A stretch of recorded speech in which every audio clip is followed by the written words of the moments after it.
Hello everyone, ये आज जो फर्स्ट वीडियो डाल रहे हैं, ठीक है।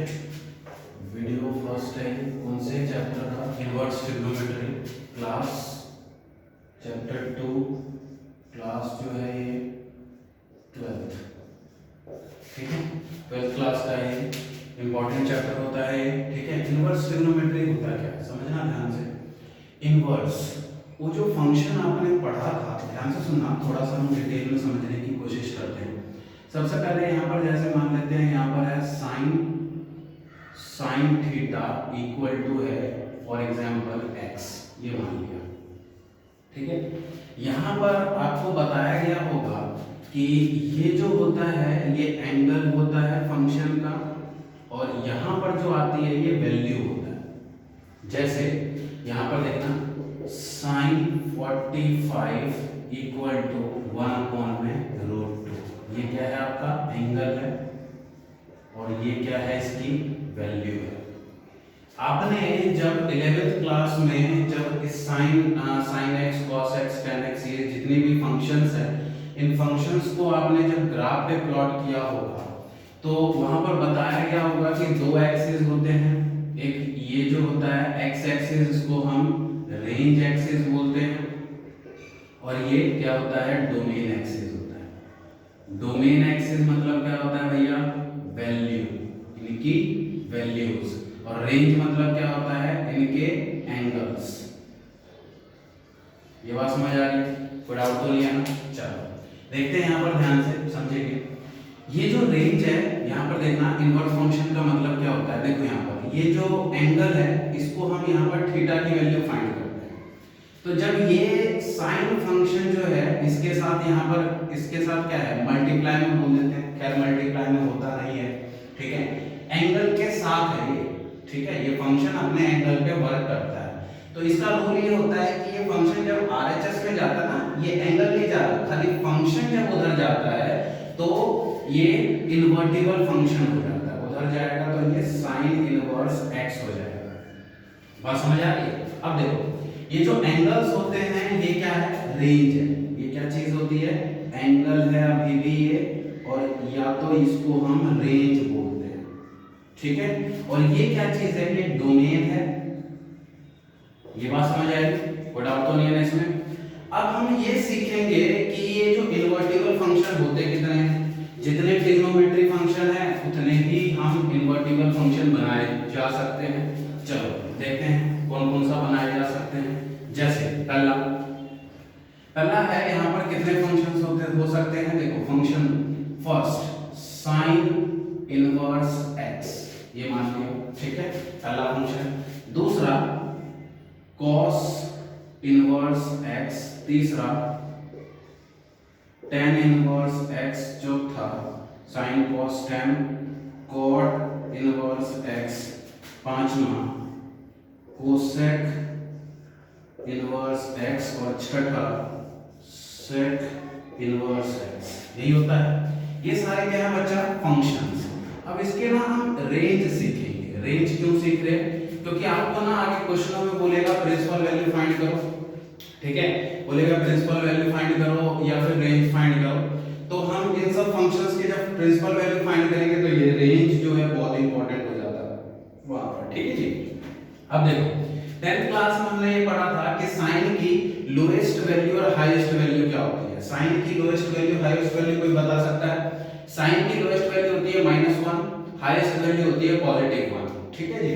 तो ये -1 कब मिलेगा? ये +1 कब मिलता है? साइन 90 पे पॉजिटिव वैल्यू। रेंज मतलब क्या होता है? एंगल्स की बात कर रहे हैं, एंगल्स। ध्यान रखना, रेंज मतलब क्या होता है? एंगल्स की बात कर रहे हैं। रेंज मतलब एक्चुअली ये होता है कि इंटरवल होता है जिसके अंदर बहुत सारे एंगल्स होते हैं। मतलब उस इंटरवल पे ये फंक्शन एग्जिस्ट करेगा, डिफाइंड करेगा। आज गर्मी ज्यादा हो गई, ठीक है, कोई बात नहीं। देखो साइन इनवर्स उस इंटरवल पे क्या करेगा? डिफाइन करेगा, ठीक है जी। तो यहाँ देखना, ध्यान से समझेंगे। तो ये इसकी जो है -1 से +1 होता है। +1 कितने पे होता है? 90 पे। -1 कितने पे होगा? -90 पे। और ये क्या होता है? इंक्लूड होता है। ये बात समझ आ गई? अब देखो cos का भी यही होता है -1 से +1 पे। अच्छा देखना ध्यान से, कोई भी चीज की अगर आपको 180 की वैल्यू फाइंड करनी हो, जैसे sin 180 आपको फाइंड करना हो, cos 180 ऐसी कोई वैल्यू फाइंड करना हो, तो जो वैल्यू 0 पे होती है ना उसी को हम माइनस से मल्टीप्लाई करा देंगे। देखो sin 180 जो है अगर हमें फाइंड करना है तो sin 0 कितना होता है 0, तो वो 0 पे ही होगी, बस माइनस से मल्टीप्लाई करा देंगे, यानी sin 180 की वैल्यू 0 ही होगी। ठीक है, अब cos 180 निकालना है, तो cos 180 कैसे आएगा, 1 होती है sin cos 0 की वैल्यू क्या होती है 1, इसको जब हम माइनस से मल्टीप्लाई कराएंगे तो ये आ जाएगी -1, cos 180 की वैल्यू क्या आ गई -1। अब चलो cos की भी जो लिमिट होती है वो -1 से +1 के बीच में ही आता है, ये बात समझ आ रही है। तो हम इसमें क्या करते हैं, देखो -1 और +1, पहले तो ये सोचो +1 कितने पे आता है, cos पे 0 पे जी 0 पे आता है +1, और -1 कितने पे आता है 180 पे, तो यानी 180, यानी cos का जो रेंज है वो 0 से 180 के बीच में, मतलब आप जितने भी प्रिंसिपल वैल्यू निकालोगे या जितने भी एंगल्स निकालोगे cos इनवर्स के केस में इसके बीच में ही होना चाहिए, पाई के आगे नहीं जाना चाहिए, 0 से पहले नहीं आना चाहिए, कोई नेगेटिव नहीं होना चाहिए। समझ आ गया। अब याद कैसे रखना है, जो sin का होता है वही tan का होगा, जो cos का होता है वही cot का होगा, ये देखना ध्यान से, बस इसमें ये इंक्लूड नहीं होता। क्यों नहीं होता इंक्लूड, क्योंकि हमें पता है tan π/2 की जो वैल्यू होती है tan 90 वो नॉट डिफाइंड होती है, पता है ना, तो वही नॉट डिफाइंड होती है, मतलब उस पे तो एग्जिस्ट नहीं कर रहा ना कोई वैल्यू, बात समझ आ रही है, हमें वही एंगल्स लेने होते हैं जिस पे ये एग्जिस्ट करे। cot क्या होता है यहाँ पर 0 से पाई तक ही होगा, जो आपको याद कैसे रखना है, जो cos का होता है वही cot का होगा, बट ये इंक्लूड नहीं होंगे, ये समझ आ गया। अब देखो कोसेक में क्या होता है, कोसेक किसका रेसिप्रोकल होता है, साइन का, तो जो साइन का होगा वही कोसेक का भी होगा, बट एक चीज देखना ध्यान से, कोसेक के केस में कोसेक 0 की वैल्यू नॉट डिफाइंड होती है, और 0 -90 से +90 के बीच में आता है नंबर लाइन पे।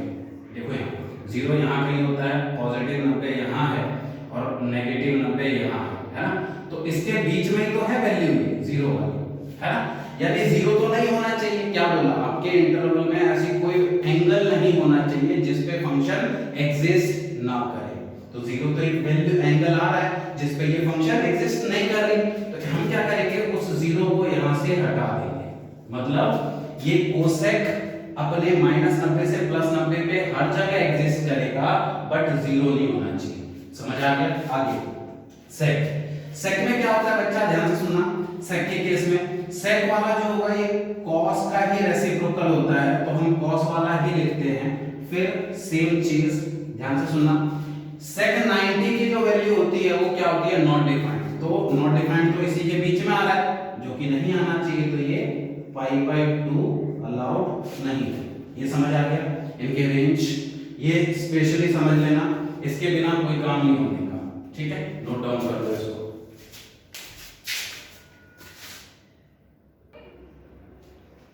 चलो नोट कर लिया। अब देखेंगे कुछ फॉर्मूले समझते हैं इसके, देखना इसका रिलेशन फॉर्मूला क्या होता है, रिलेशन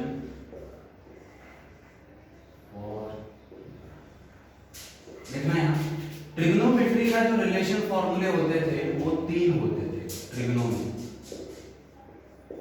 ठीक है, कौन कौन से, एक तो होता था यहाँ पर sin² x plus cos² x = 1, दूसरा होता था, इसी को हम क्या करते थे, sin² से डिवाइड कर दो, तो इसको जब sin² से डिवाइड कराओगे तो ये 1 आ जाएगा, इसको जब sin² से डिवाइड कराओगे तो ये cot² x आ जाएगा, और इसको sin से कराओगे तो ये आएगा यहाँ पर cosec² x, ये दूसरा था।